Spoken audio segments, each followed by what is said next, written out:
number, yeah. So CAV has been around for almost 30 years. We're celebrating our 30th anniversary next year.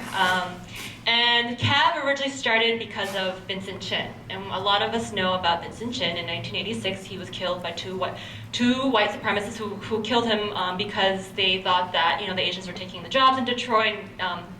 He was the reason why they got laid off. CAV started our work around hate violence in New York City because in the late 80s, there was a surge of hate and police violence on Asian immigrants and refugees in New York City. And we always, and in the beginning, we're supporting families and individuals on, those who are being attacked. And realized that over time, we couldn't continue to just support individuals. It was the South Asian, Southeast Asian, and East Asian folks who were being attacked. And we realized we had to organize on the larger issue. And the larger issue was a system and institution that perpetuated all of that. And so I'm going to talk about our 90s work and then talk about the crazy stuff with that's going on right now in New York.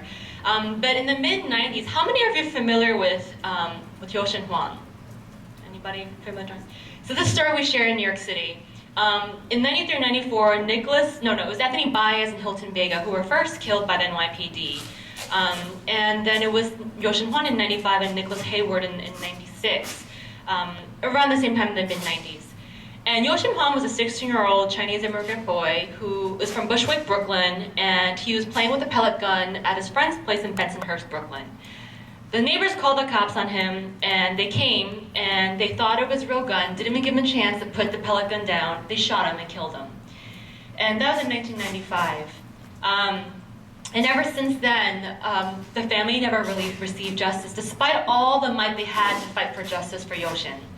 And and then that was actually the case that really brought CAV together. We were already working with Black and Latino communities and queer and trans communities in New York, but that particular case is what brought the Black, Latino, Asian, queer and trans communities together in New York City and fight like hell for justice. And right after that was Nicholas Hayward, who again, he was 13 years old at the time, was murdered by the NYPD, an honor student in the 8th grade. From Brooklyn, and his father, Nicholas Hayward Sr., is still today fighting for justice for his son and started a whole foundation for Nicholas Hayward Jr.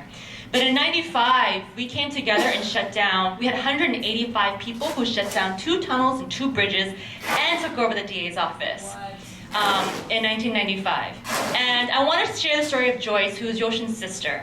And this is actually kind of a funny story. So after they shut down the 2 bridges and the 2 tunnels, they're like, let's go to the DA's office. Went to the DA's office, and they're ringing the bell, they're not letting them in, waited a little bit, and then rang the bell again and said, oh, we're delivering pizza, they let them in, and they all just bum rushed in. And Yoshin's sister, along with Nicholas Hayward's family, and I forgot who the other families that were there, but they all sat down inside the Manhattan DA's office and just sat there until they were arrested. And that's an amazing story. It's both the Yoshin sisters who did that sit-in.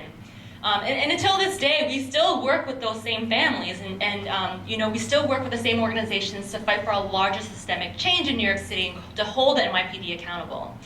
So that, we've been involved and organized on hate and police violence since then, but knew that we had to work on much larger issues impacting New York City. And what we don't often talk about is economic violence. And this is how we break it down with our elders. Economic violence is real in our everyday lives, and economics is real for the labor movement. Economics is real for those who live in gentrifying communities. Economic violence is real in Chinatown, where we organize, and in Queensbridge Public Housing, our other base where we're organizing. So in Chinatown, I had a tenant who had a stroke because she was harassed by the tenant relocation specialist until the point she couldn't take it anymore. I had another tenant who was hospitalized because he couldn't access his medication. You know why? Because the landlord did a lockout on him and he couldn't get his medication and he was hospitalized. I have tenants in a building who are being exposed to lead 3,000 times the limit. That is economic violence that is taking over people's lives. In Queensbridge Public Housing, conditions are deplorable, where I have a tenant who set up a whole trap, he had a flood, a leak. Nitrogen never came to fix it, so he set up this whole thing so that the water came down this little pipe and down into the sink, and had a little fan running to keep it going. It's a death trap, and this is the story. These are the stories that we share with the elders that have a hard time talking about when we talk about police violence and the larger system that needs to be held accountable. But we use these stories and these scenarios to show them that. But the other part of how we talk to the elders is with our base. So with our base in Queensbridge and our base in Chinatown, we have political education. We make sure that when we have actions that we constantly always have them going to actions to support the other organizations, and the other organizations come and support us. So for us, like Picture the Homeless, incredible work. It's similar to the work that LA Can does in Skid Row in LA, but we have very close relations with PTH. Our members go to their actions, their members come to our actions. And that's what it takes. And we show these pictures, it comes out in the paper, we show it to our elders where we have these difficult conversations. So I'm gonna move to Akai Gurley and Peter Liang and what's been happening in New York City. But I'm actually gonna lay the groundwork for, in 2013, Kamani Gray was killed by a Muslim police officer, Egyptian Muslim police officer. And DRUM, South Asian Organizing Center, organized around that case because that police officer was being recognized by the NYPD for his contribution to being, I don't know, a Muslim cop in New York City. I have no idea what it was. But DRUM organized. So I have to, give like a big shout out to DRUM for doing that work and laying the groundwork for us to do that same thing. But DRUM got a whole lot of flack and a whole lot of hate mail, and so I was like preparing myself when everything was going down with Akai Gurley and Peter Liang. So I'm going to take a step back and talk about Akai Gurley. Are any folks in this room are familiar with Akai Gurley? Yeah. Can someone in this room share the story of Akai Gurley for the folks that don't know? Nina or Tony. Okay. Akai Gurley was a man of West Indian descent who lived in Brooklyn. He was a father of, I believe, 2 children. And he was unarmed. He was in his apartment building when Peter Liang, a junior patrol officer or something on duty, shot him. For almost no reason at all whatsoever. Yeah, so it's a complicated story in New York City, and it's made racial tension very deep and heavy in New York. So Akai Gurley, 20-year-old black father of 2 daughters, Kamaya and Akaila, 4 and 3-year-old now, coming down the stairs in pink houses in East New York, Brooklyn, but Akai's for Red Hook houses in Brooklyn. Coming down the stairs, night is at fault, the elevators are broken, that's why he was taking the stairs, 1. 2, the lights weren't working, that's why night is at fault too. 3, Peter Liang was doing a vertical patrol with Landu, another fault. Shouldn't have been doing a vertical patrol in the first place, but vertical patrols are when cops start at the roof of public housing and come down the stairs and do a sweep of the floors. It's also an essential in a way where the police are used as a tool for development and kicking out poor people of color, because the same thing in Chinatown, when there's a vacate order, when the tenants don't leave, the cops do sweeps and arrest immigrant folks for not leaving their vacated home for poor conditions. But back to the vertical patrol, Officer Liang had an accidental discharge because he went for the knob with the gun in his hand. That was very dumb of him. And then it fired into the wall, ricocheted, and went down the stairs and shot Akai Gurley. Fell to the ground. This is actually what when the transcript came out, what actually happened was they spent 4 minutes, Officer Liang spent 4 minutes with Landu arguing about whether to call 911 or call their union rep. They called their union rep. And the union rep's like, why haven't you called the cops yet? Call 911. This person is on the ground dying. And what's really even more sad is that his partner, Melissa, did CPR. She is the one that performed the CPR on Akai to try to save his life on the 911 dispatch. They were trying to instruct her how to do CPR. That in itself, Peter Liang needs to be held accountable. He is an officer.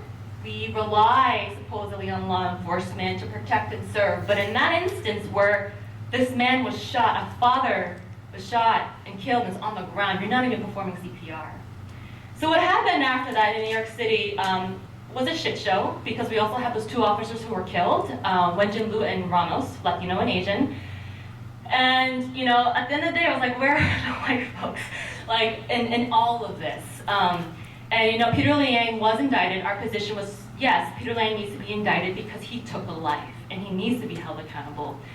And I actually agree that the Chinese community felt like he was being a scapegoat. Yes, he's a scapegoat only if we let him be a scapegoat. This only means that we fight for white officers to be held accountable. This even more than ever means that Chinese folks who are arguing for the demands to be dropped needs to be fighting to say, hey, the judicial system is fucked up. and the judicial system needs to be held accountable, and making sure that white officers are held accountable in New York City. Because reality is, yes, Peter Liang is one of the few officers in recent history who's being held accountable, and the white officers have not been. So, you know, Cav in the office, I've gotten hate mail, I've gotten flood of calls, I had a man coming to my office looking to speak with me. You know, and we've tried to counter these conversations with our base, which our base, luckily, was good. They completely understand, and that's actually the video that I wanted to show, a visual that we held with the Gurley family. And we've had, you know, op-eds. I don't know if some of you might have seen of our national sign-on letter, but we've launched this national sign-on letter to show the Gurley family the type of support they're getting nationally. We know that this is a case that's reached our communities across the country and has been contentious. And so we did this national sign-on letter where we had over 200 individuals and organizations sign on, anywhere from like small grassroots organizations to Advancing Justice in San Francisco, to Eric Marr, the Board of County Supervisor in San Francisco. We had Ai-Jin Poo, who's a MacArthur Genius Award. These are legit people who take, who have like some like legit positions. Because I was talking to some folks earlier about this really conservative Orange County City Council member who says some like really crazy stuff, like we're gonna have an ice age very soon and solar power is bad. But my point is, like in New York, we have some folks like that who are making these really flawed arguments, and so we combat that with like people like Ai-Jin who signed on to our national sign-on letter to prove like what we're saying is just it's like a no-brainer. It's just justice, and so. All of our work is really centered on making sure that Gurley family feels loved. This is very triggering for them to see in New York City. It was actually like the first protest, I think there were about 150 to 200 reactionary Chinese folks turning out, but the reality was that it was actually this former NYPD officer, Joseph Kankanen, a white officer, who was organizing them. And Doug Lee, somebody else who was running for a state seat in New York City, who was organizing them. So two people who are taking advantage of the situation so that they can get ahead. And guess what? Joseph Kankanen is running for office right now. No coincidence. And so these are the conversations and flaws that we need to point out with our elders, and these are conversations and ways that we show that there's a much larger oil machine in play right now. And then the last thing I wanted to say is that before we move on to the question and answer, and I'll get to hopefully show the video at the end, is that we in New York City in the early 90s have fought for a special prosecutor. These DAs don't do their job. The DAs don't actually prosecute officers when they need to, and don't indict them, don't prosecute them. So in New York City in the early 90s, after Amadou Diallo, we were fighting for a special prosecutor. Couldn't happen, but because of the media coverage around police brutality and every 20 hours when a Black Life's taken, it's allowed us to have the perfect political moment to finally win a special prosecutor in New York State, which means the AG would be able to, outside of DA's office, hold officers accountable. And I remember being at the victory party, and the families were speaking. The families of Chantel Davis, Marley Graham, Sean Bell, Hilton Vega, Anthony Baez. They were all there on the stage, and that was probably the most moving and powerful feeling I've ever felt. Like I was shaking, I felt chills, because the way we do things in New York and the way it should be in most places, the way we do our work in labor is it's really centered on the people who are directly impacted. So for us, yes, the law enforcement is used as a tool to instill fear in Black and brown communities, but really at the end of the day, our work is centered on the families who lost a loved one to police violence. Because that pain is so immense, and that pain is so incredibly painful, like you can't even imagine. And so when I get this back and forth with conservative elders, I would always ask them. I would bring up Yoshin Huang. I would bring up Selena Osman, who we fought for, who was a Leash Driver Coalition organizer in New York, who was beat by the cops. I bring up all these cases in the past, but at the end of the day, no matter what, it's not about our race, it's about a system that pits us against each other, and I remind them of that. But I think the ultimate question that I ask them is, if your family member, if your mother, your father, your son, your child was killed by a cop, what justice would you seek? And that is what I end with. Yeah.